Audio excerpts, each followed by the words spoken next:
पाकिस्तान को मैं उसकी भाषा में बताना चाहूँगा, जी।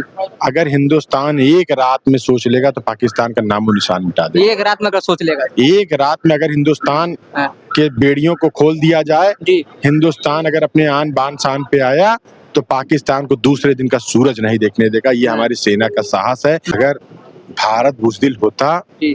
तो सर्जिकल स्ट्राइक न होती। जी। अगर भारत बुज़दिल होता तो बालाकोट एयर स्ट्राइक न होती। अगर भारत बुज़दिल होता तो सिंदूर ऑपरेशन न होता। अगर उन्होंने इस बार कोई दुस्साहस किया तो निश्चित रूप से उनकी आने वाली नस्लें ये कहेंगी कभी कोई पाकिस्तान हुआ करता था, अब नहीं।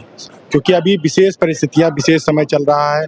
हमारा देश, हमारे पड़ोसी मुल्क पाकिस्तान की लगातार गिदड़भंकी, उसके लगातार जो उसके आतंकवादी हैं, आईएसआई के जो उसके एजेंट हैं, लगातार अभी जैसे आप लोगों ने देखा पहलगाम में धर्म पूछ करके हमारे वहाँ पे गए जो टूरिस्ट थे उनके ऊपर हमला किया।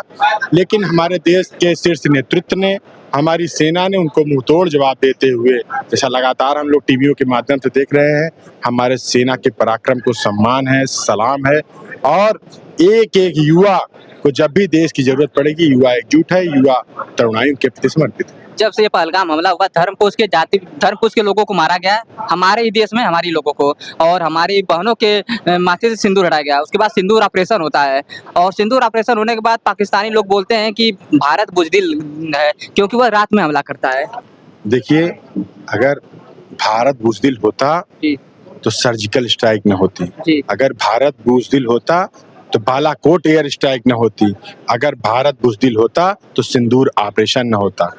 ये हमारे एक वोट की ताकत है जो शीर्ष नेतृत्व ने, हमारी सेना ने एक एक भारतीय के सीने को 56 इंच का कर दिया है, गर्व से चौड़ा कर दिया है। हम सलाम करते हैं सेना को, साहस को, पराक्रम को, जो अपने प्राणों की आहुति लगा करके हम सीमाओं की सरहद की निगहबानी कर रही है, दिन और रात नहीं देख रही है। और बात जब युद्ध की होगी जी। तो पाकिस्तान को मैं उसकी भाषा में बताना चाहूँगा, अगर हिंदुस्तान एक रात में सोच लेगा तो पाकिस्तान का नामो-निशान मिटा देगा। एक रात में अगर सोच लेगा। एक रात में अगर हिंदुस्तान के बेड़ियों को खोल दिया जाए, हिंदुस्तान अगर अपने आन बान शान पे आया तो पाकिस्तान को दूसरे दिन का सूरज नहीं देखने देगा। ये हमारी सेना का साहस है, ये हमारी वायु सेना का साहस है, ये हमारी जल सेना का साहस और अदम्य पराक्रम है। और जैसा कि पहली बार देखने को मिल रहा कि पक्ष विपक्ष दोनों साथ में होकर बोल रहे हैं, सरकार के साथ खड़े हैं, और सरकार को जो एक्शन लेना है सरकार ले सकता है, पाकिस्तान को इस बार मिट्टी मिला देना है। निश्चित रूप से देखिए, एक है तभी सेफ है।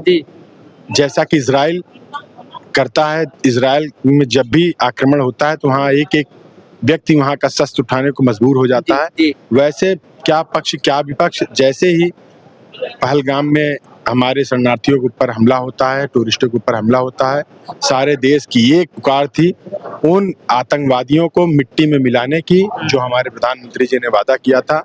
और अभी तक लगभग 200 से 250 आतंकवादियों को मिट्टी में मिलाया है। अभी तो ये झांकी है, पिक्चर अभी बाकी है।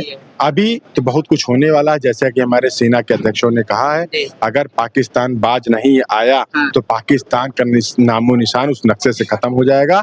आर्यावर्त की फिर जीत होगी, अखंड भारत का फिर निर्माण होगा। मतलब लग रहा है कि इस बार जो युद्ध होगा तो पाकिस्तान मिट्टी मिल जाएगा, उसका नामो निशान हट जाएगा, मैप से हट जाएगा पाकिस्तान। निश्चित रूप से पाकिस्तान के सेना प्रमुख से लेकर के उसके प्रधानमंत्री, उसके राष्ट्रपति को यह समझ में आ गया है यह वह भारत नहीं है जो 2014 के पहले था, जिसमें 9/11 हमला होता था और भारत सरकार सिर्फ मौन व्रत रह करके उस संवेदना को निपटाती थी। अब वो भारत है जो घर में घुस कर मारेगा, सुखोई से मारेगा, मिराज से मारेगा, राफेल से मारेगा। उन्होंने जैसा कुछ मिसाइल, कुछ एयरक्राफ्ट छोड़े, लेकिन वह सब सिर्फ आसमान में ही रह गए, सिर्फ दीपावली के नज़ारे दिए, वो जमीन पे आकर के कोई नुकसान नहीं कर पाए।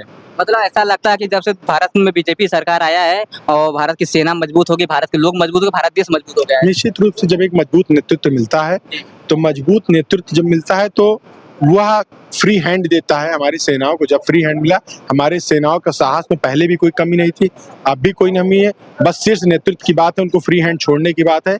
जैसे ही शीर्ष नेतृत्व ने उनको फ्री हैंड दिया, तैसे उन्होंने पाकिस्तान को धूल चटाने का काम किया। गौरव जी, लगातार जब से ये विवाद चल रहा है, पाकिस्तानी मीडिया और पाकिस्तानी सपोर्टर एक्टर लगातार चाय को लेकर चिढ़ा रहे हैं कि आइए चाय पिलाते हैं, आइए चाय पिलाते हैं। जब से अभिनंदन वाला केस हुआ था, क्या कहना चाहिए उस पर? चाय तो तब बनेगी जब उनको पानी नसीब होगा। जी। भारत ने तो उनका दाना और पानी दोनों रोक दिया है। जी। तो चाय तो हम लोग बचपन से देखते चले आ रहे हैं, चाय तभी बनती है जब उसमें पानी मिलती है। पहले वो अपने पानी की व्यवस्था करे, तब हमें चाय पिलाए। हमें ना हम किसी को आंख दिखाते हैं, ना हम किसी को आंख दिखाना बर्दाश्त करते हैं। पाकिस्तान को यह सोच लेना चाहिए कि वह किससे लड़ रहा है। भारत और पाकिस्तान में जमीन और आसमान का साहस का फर्क है।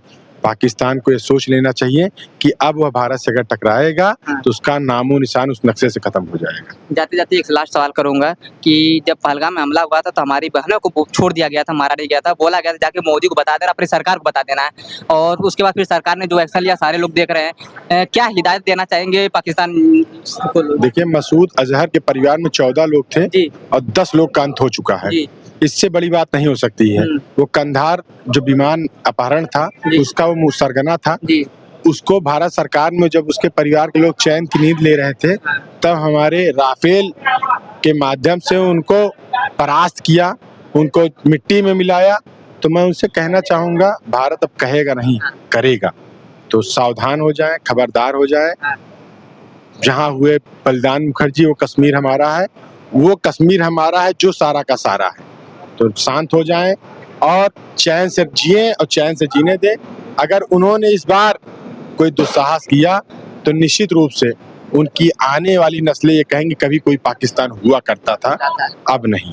भारत में कलमा लोग पढ़ने के लोग बोला कि कलमा पढ़, कलमा जो नहीं पढ़ पा रहा तो उसको गोली मार दिया। क्या इस बार भारतीय सेना हनुमान चालीसा पढ़ाने का कार्य करेगी पाकिस्तान? देखिए, हम लोग वासुदेव कुटुंबकम की बात करते हैं। अगर जब भी बात हमारे अस्मिता पे आएगी, जब भी बात हमारे धर्म पे आएगी, क्या ठाकुर, क्या ब्राह्मण, क्या बनिया, क्या वैश्य, क्या शूद्र, हम लोग एक माला में अपने आप को पिरो करके एक साथ कटोगे तो बटोगे के नारे को साकार करते हुए मुंह तोड़ जवाब देने का काम करेंगे। अभी हमारी सरकार की नीति है, मोदी जी की नीति है, सबका साथ सबका विकास।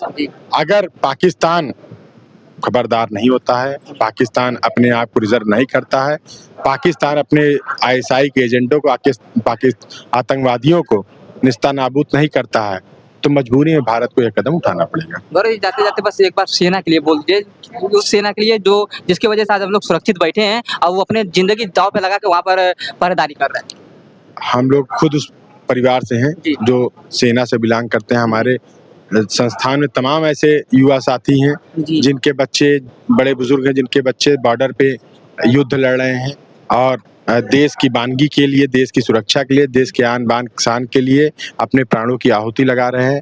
हम सब उनके साथ हैं। हम लोग सबका साथ सबका विकास, वासुदेव कुटुंबकम की बात करते हैं, विश्व का कल्याण हो की बात करते हैं। हम सब या उनको विश्वास दिलाना चाहते हैं, अगर उनका एक एक खून का कतरा बहेगा तो तमाम हिंदुस्तानी अपने प्राणों की आहुति देने को तैयार हैं। धन्यवाद। मेरे साथ गौरव जी थे जो लगातार बोल रहे थे कि हम लोग सेना के साथ हैं और भारत में जब से बीजेपी सरकार आया है तब से हमारा जो देश है बहुत उन्नति कर रहा है, प्रोग्रेस कर रहा है। उसके साथ साथ हमारी सेना भी मजबूत हुई है और पाकिस्तान अगर हमला करेगा तो आने वाले समय में पाकिस्तान नक्शे से हट जाएगा और कोई याद करेगा कि एक पाकिस्तान भी देश हुआ करता था।